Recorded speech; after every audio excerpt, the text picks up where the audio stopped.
Fala, filhotes, vocês estão vivos? No vídeo de agora nós vamos falar um pouco sobre confessar, confissão, o sacramento da confissão, o sacramento dentro da Igreja Católica. São igrejas evangélicas, mas existe dentro do catolicismo, porque segundo o próprio catolicismo, na passagem em João, agora não lembro o capítulo e o versículo, mas no Evangelho de João ele diz para os discípulos: vá, né, ensinar a boa nova a todos os povos, convertei, batizai em nome do Pai, do Filho e do Espírito Santo, perdoai os pecados. Então, esse perdoar os pecados ficou subentendido, ou teria ficado, segundo a igreja, o poder que Jesus havia conferido aos seus discípulos, aos seus apóstolos, para que pudessem perdoar os pecados das pessoas em nome de Deus. E para ligar na terra o que seria ligado no céu, dando esse Pedro as chaves, né? Poderia fazer essa ligação, e o perdão é essa ligação que faz com que o homem possa voltar a entrar em comunhão com Deus. Então, o perdão é o princípio da cura do corpo e da alma.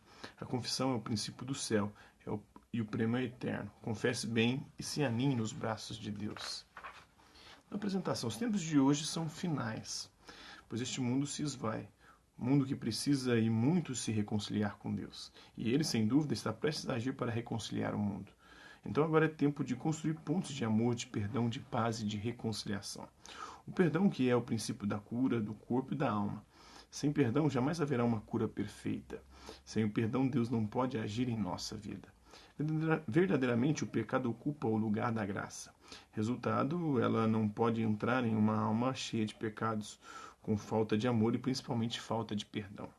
Assim, a pessoa que neste estado pede uma graça, não a pode receber, porque o espaço de Deus dentro dela está tomado por um Deus estranho, o Deus do ódio, do ressentimento, né, da ira, da raiva. Veja que Jesus curava assim as pessoas de todas as suas enfermidades, mas depois dizia: vai e não tornes a pecar. E muitas vezes ele dizia também: vai, a tua fé te curou.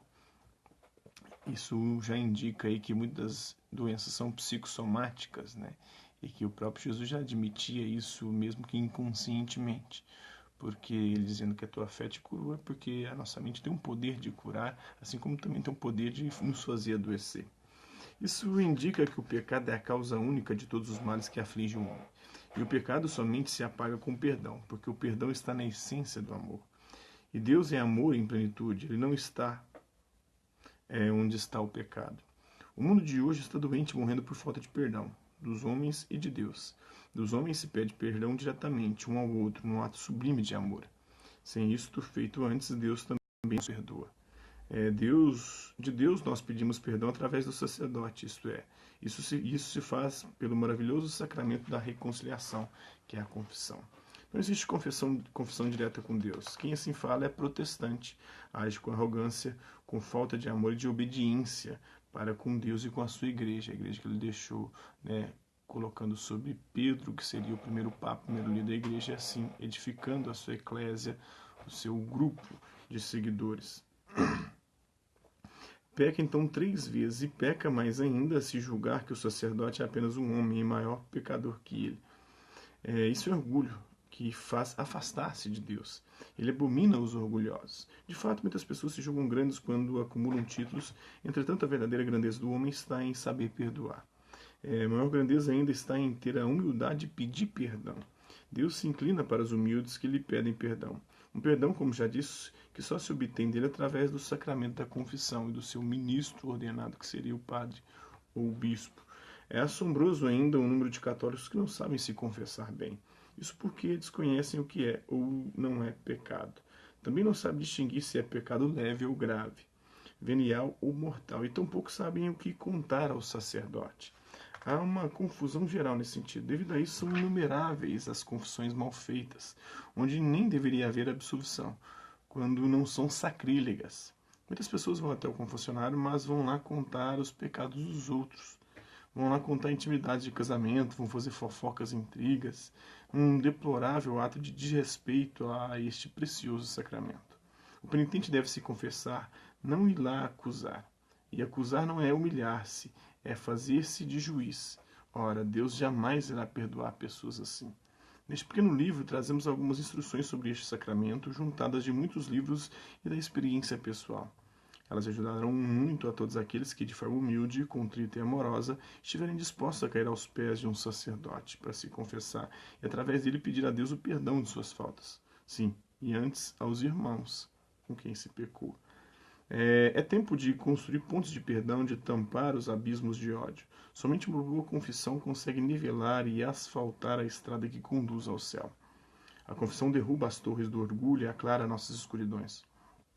O fato é que ninguém chega diante de Deus com sua alma negra, e somente o sacerdote católico a pode iluminar. Assim, nosso interesse é levar o leitor, que assim deseja, a fazer uma boa confissão, para que tenha certeza, a partir dali, de que está indo decididamente para os braços de Deus. Também certeza de que não mais choca em seu coração os ovos da serpente do pecado, né? A serpente demoníaca, diabólica.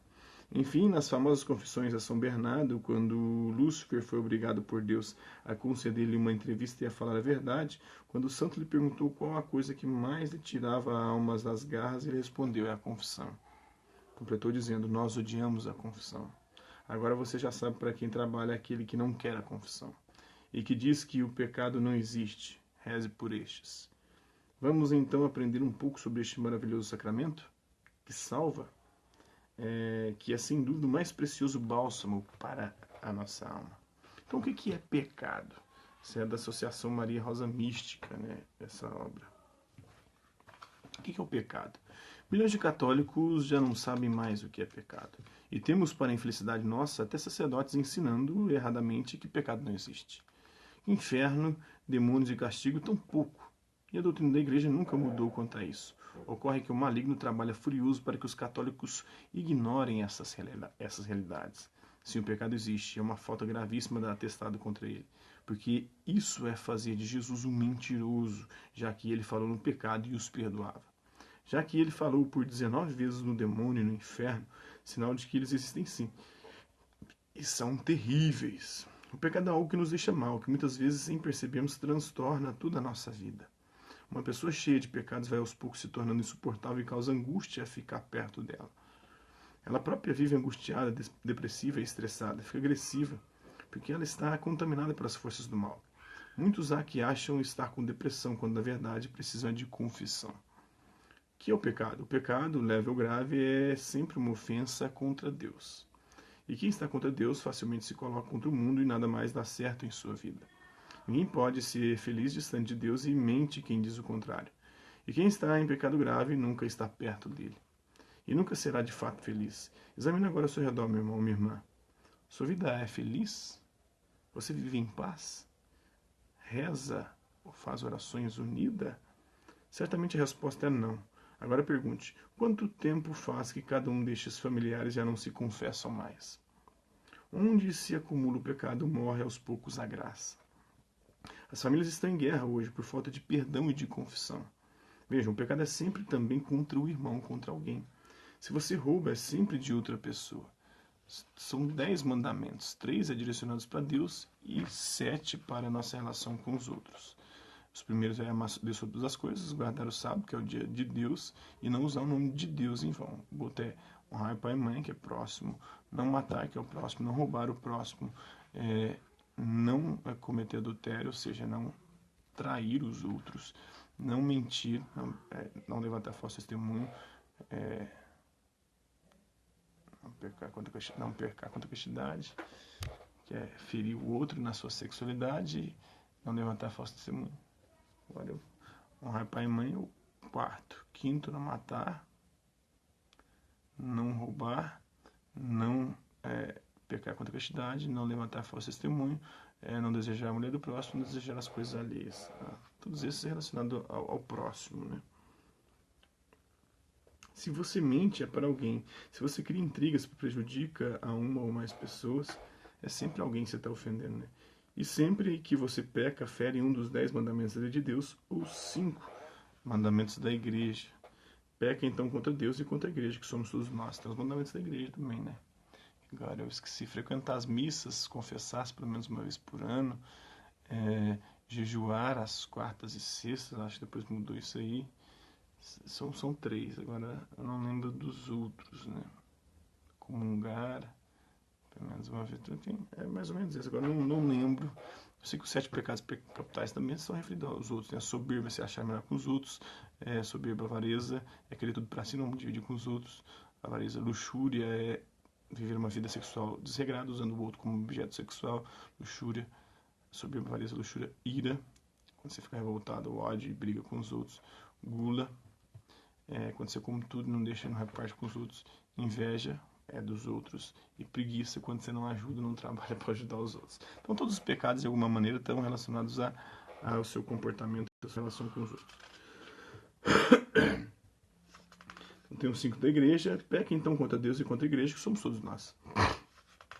Porque a igreja vem do grego eclésia, que quer dizer assembleia, o povo de Deus reunido, né? Então qualquer pessoa que é filho de Deus, se você fazer um mal a ela, você está fazendo mal para Deus também. Assim, todo pecado tem uma dupla consequência que a igreja chama de reato.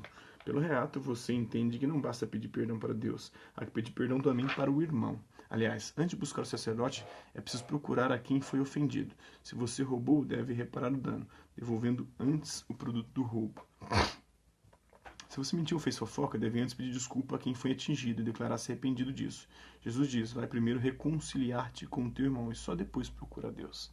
Então, esse é um pouquinho dessa obra, Confessar Bem. Espero que vocês tenham gostado do vídeo. Quem curtiu, dá um like. Quem não curtiu, dá um dislike. Quem se interessar pelo conteúdo do canal, só se inscrever, ativar o sininho e aguardar os próximos vídeos e as próximas notificações. Deixe também seus comentários dizendo o que você tem achado dos vídeos e sugestões de temas e assuntos para serem abordados em vídeos posteriores. É isso aí. Hasta la vista, babies. Até a próxima.